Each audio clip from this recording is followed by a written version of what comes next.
कि अमेरिका और यूके में एग्जिट पोल के आंकड़े सटीक और सही साबित होते रहे हैं। हमने दोनों देशों के पिछले 5 चुनावों का ट्रैक रिकॉर्ड चेक किया है।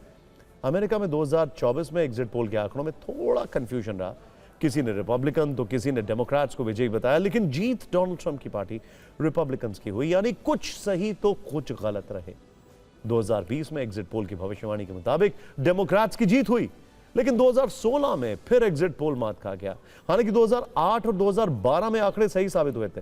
कुल मिलाकर अमेरिका का रिकॉर्ड ठीक कहा जा सकता है, लेकिन अमेरिका से भी बेहतर यूनाइटेड किंगडम का रिकॉर्ड है। कहीं कोई कंफ्यूजन नहीं है। वहां पिछले 20 साल में हर एग्जिट पोल सही साबित हुआ। यहां तक कि सीटों का नंबर भी लगभग वही रहा जो एग्जिट पोल में दिखाई दिया। 2019 में कंजर्वेटिव की जीत का अनुमान सही साबित हुआ। 2017 में त्रिशंकु सरकार की बात कही गई तो वैसा ही हुआ।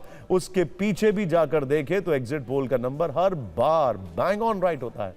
आप कह सकते हैं कि एग्जिट पोल के मामले में पश्चिमी देशों का रिकॉर्ड बेहतर है। हो सकता है इसके पीछे उनकी वैज्ञानिक विधि, सैंपल साइज और तकनीक एनालिसिस हो, जिससे सीटों के गुणा, गणित और नंबर का अनुमान लगाने में ज्यादा मदद मिलती है।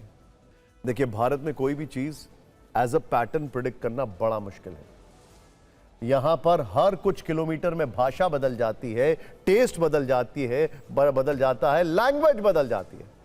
So it's really really difficult. खैर, भारत में एग्जिट पोल अक्सर सटीक क्यों नहीं होते, इसको फिक्र के लेंस से देखकर समझते हैं। ध्यान से देखिएगा।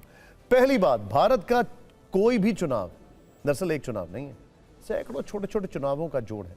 यहाँ हर कुछ किलोमीटर पर जाति बदलती है, भाषा बदलती है, मुद्दा बदलता है। एक गांव में अलग अलग इलाकों में वोटिंग पैटर्न बिल्कुल अलग होता है। ऐसी माइक्रो लेवल विविधता को किसी छोटे से सैंपल में समेट लेना पहली चुनौती है। घर के अंदर सब कुछ चेंज हो जाता है।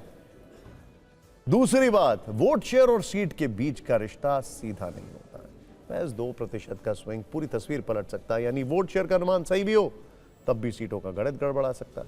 यहां मार्जिन ऑफ एरर बहुत महीन है। तीसरा कारण मानवीय है। भारतीय मतदाता अपनी राजनीतिक पसंद को लेकर अक्सर मुकर नहीं होता। कहीं स्थानीय नेता का डर, कहीं समाज का दबाव, कहीं किसी योजना का लाभ छिन जाने की आशंका। वोटर वही जवाब देता है जो उस पल में उसे सुरक्षित लगता है। असली राय ईवीएम के पर्दे के पीछे ही लॉक होती है। चौथा कारण सैंपलिंग खुद एक कमजोर कड़ी है। समय और संस्थान की कमी में सर्वे टीम अक्सर सड़क किनारे, शहरी इलाकों या आसान पहुंच वाली जगहों तक सीमित रह जाती है। दूर दराज के गांव, घर के भीतर रहने वाली महिलाएं, हाशिए पर खड़े समुदाय, इनकी आवाज डेटा में नहीं आती। और जिस डेटा की नींव अधूरी हो, उसका विश्लेषण कितना भी वैज्ञानिक क्यों ना हो, नतीजा अधूरा ही रहता है।